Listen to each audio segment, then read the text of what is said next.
I'm marrying the president's daughter's lover. You're no longer needed. On the phone, Charles spoke with a triumphant tone. I could almost see his malicious grin. I've finally started to catch a break. Staying with you, I'd be stuck as a regular employee forever, but now I'm gonna strive to be the next president. He said, laughing. It was as if he was implying that not being able to climb the career ladder was my fault. Charles had this weakness in his character. He tended to blame others when things went wrong. I used to be able to forgive that. Back when I still loved him, but not anymore. My patience has run out. I can't forgive Charles anymore. I have to take action. To make Charles realize his mistakes. My name is Sarah. I just turned 40 a few days ago. I married Charles when I was 25, and we both worked together. I quit my job when our first son was born, but after giving birth to our second son, I started working part-time at a nearby supermarket. Living on Charles's income alone was a bit tight. Our sons are both enthusiastic about their studies and sports, and I'm excited about their future. But Charles was indifferent even to them. To be precise, he had little interest in his family. Naturally, he barely spoke to me either, just the necessary greetings every day, and we hadn't had a real conversation in years. There's a parent-teacher conference at our younger son, Tim's school. I had pressed Charles about it. Let's go see it together on that day. I got it. We were both supposed to take a day off to attend the conference. But on the night before, Charles suddenly said this. Going to a parent-teacher conference, it's already more than enough if one parent shows up. I think I'll pass. What are you suddenly talking about? Tim is looking forward to having both of us come. Why would he say something like this out of the blue? Despite my reproachful gaze, Charles calmly said, I'm busy. Don't lump me together with the part-time old ladies. Who are you calling an old lady? Who? I snapped back at him half-jokingly, but I was hurt inside. I'm almost 40, and for the past 15 years since we got married, we've mostly been working together. Because of that, we've grown apart, and a rift has formed between Charles and me. I knew that, which is why I invited Charles to the parent-teacher conference, hoping to communicate through Tim and reconnect with him. But Charles just coldly said, If you don't want to be treated like an old lady, then maybe you should care a bit more about your looks. I'm fine being an old lady. I stuck my tongue out at him. Charles left, and I let out a sigh when I was alone. But I take a look in the mirror. There was a middle-aged woman with a slender waist reflected back at me. In addition to my part-time job, until last year, I had also been taking care of my mother-in-law. Her dementia was getting worse, and she started wandering around at night. I had many sleepless nights because of my mother-in-law. Mom sleeps during the day, so she doesn't require much attention. But at night, she walks around all night long. Being bedridden would be worse, right? Mom wants to get some exercise too.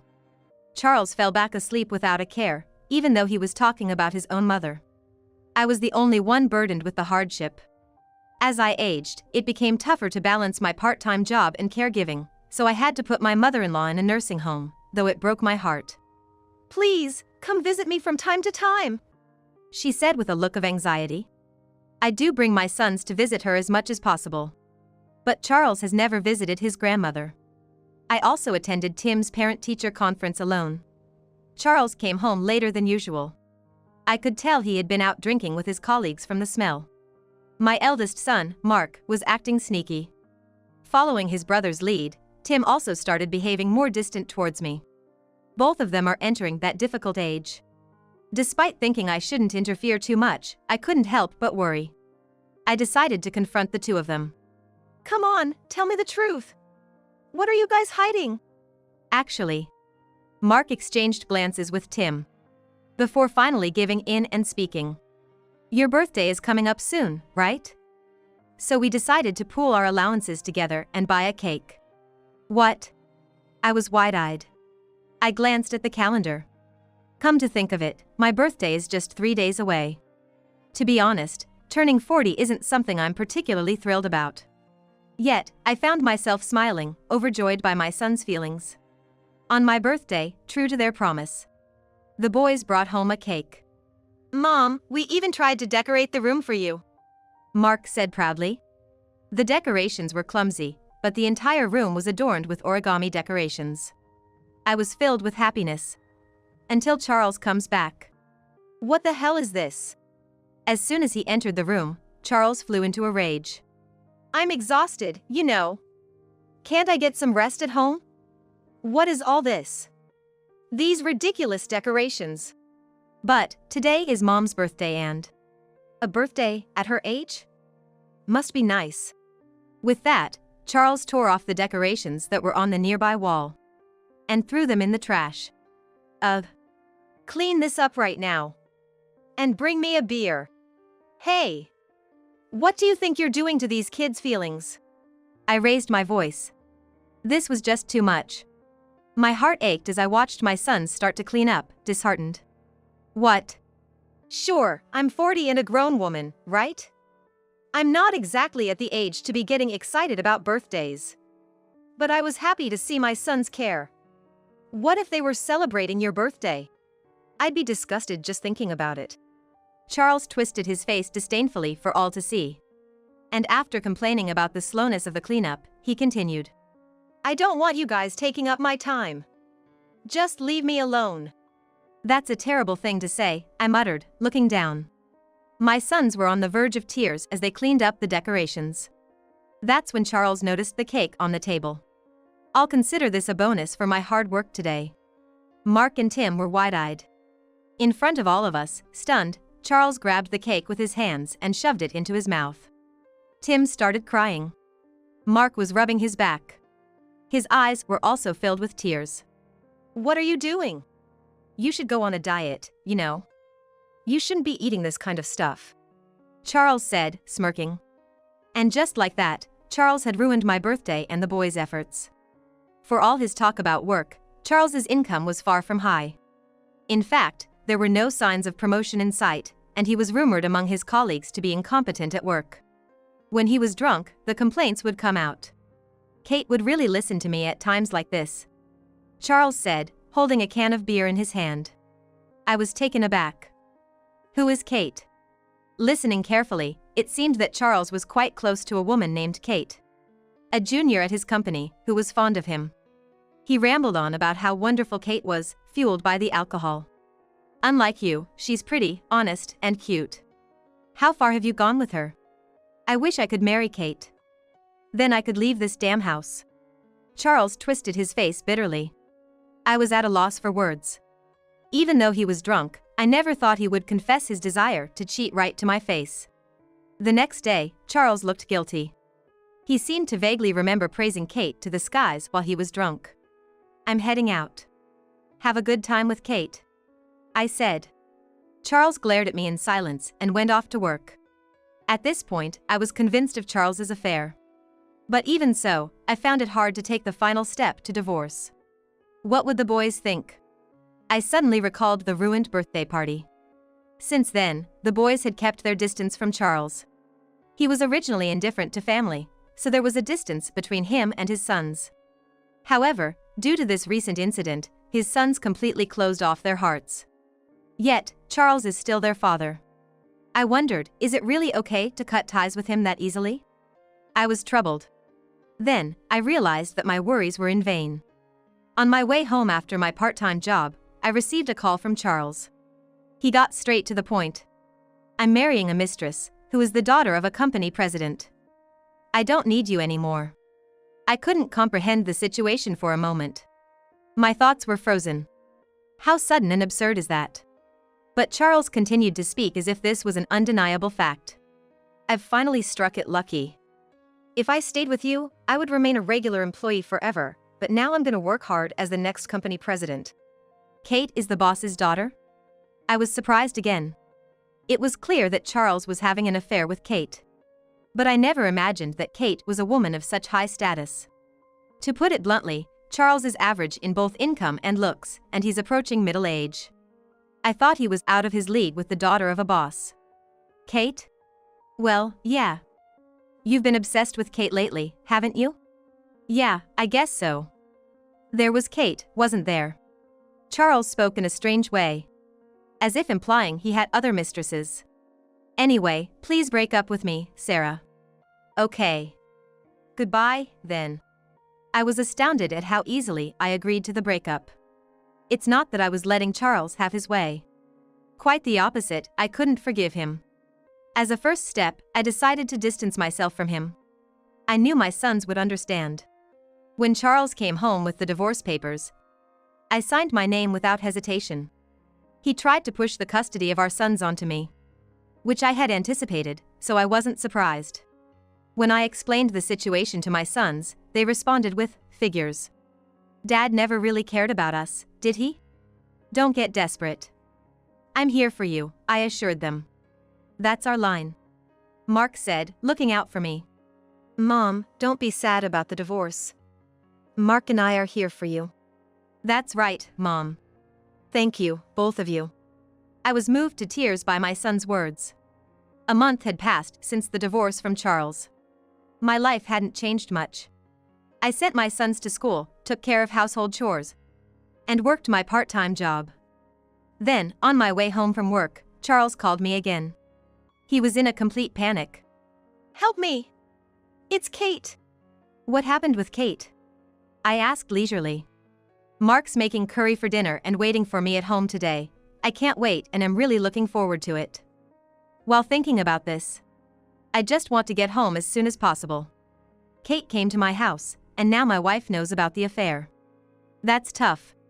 I responded in a calm manner. I had expected this to happen sooner or later.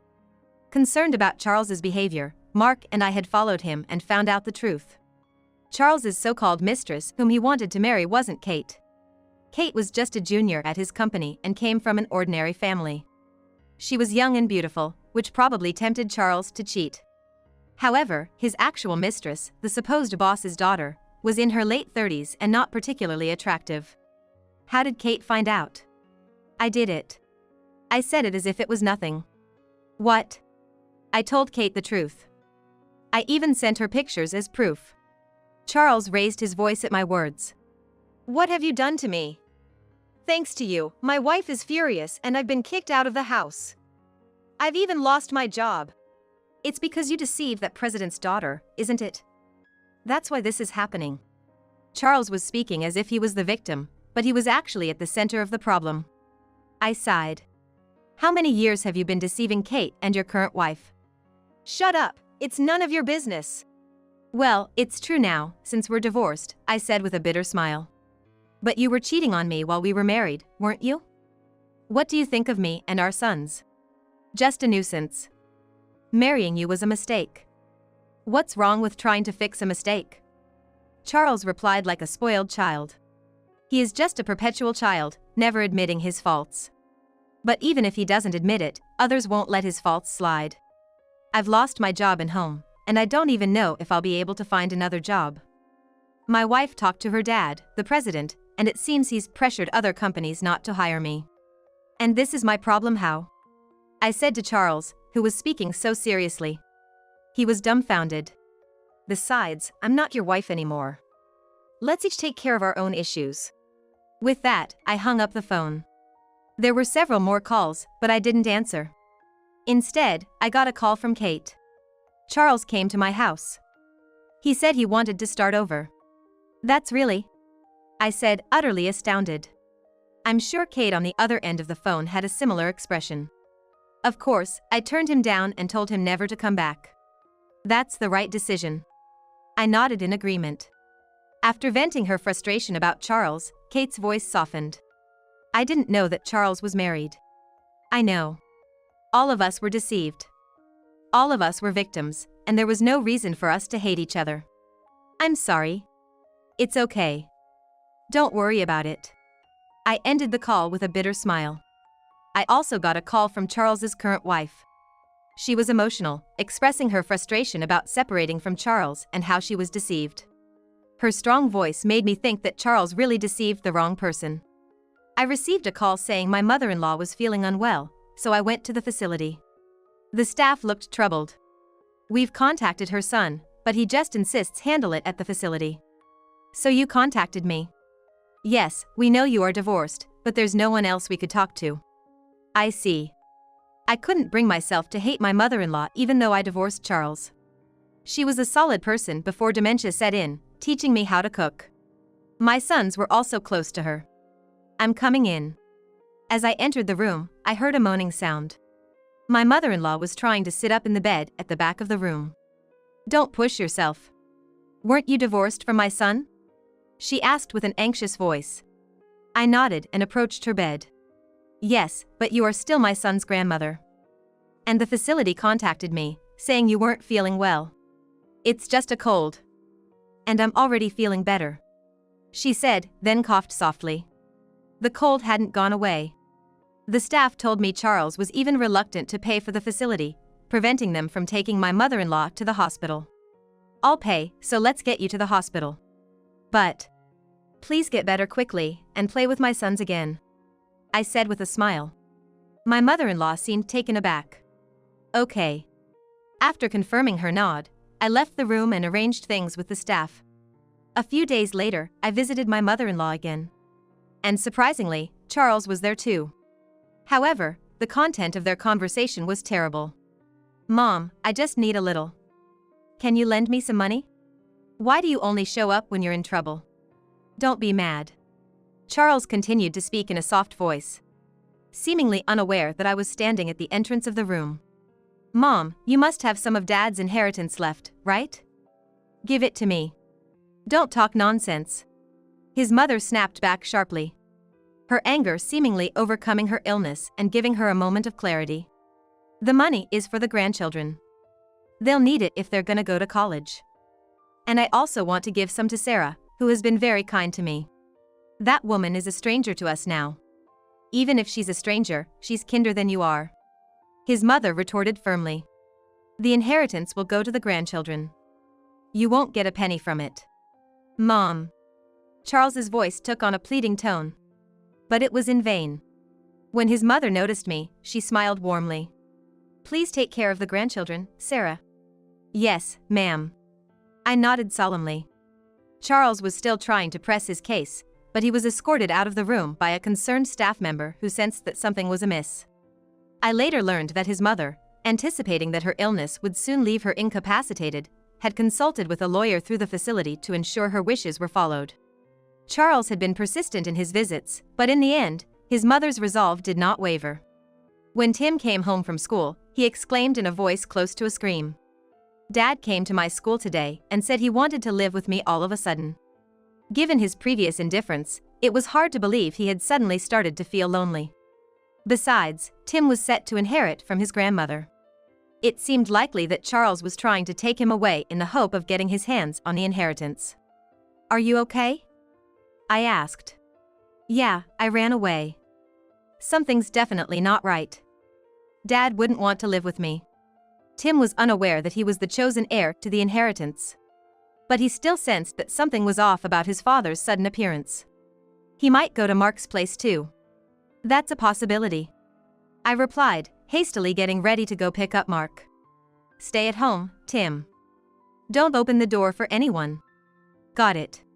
I left Tim nodding in agreement and rushed out on my bike. I found Mark confronting Charles midway on his way home from school.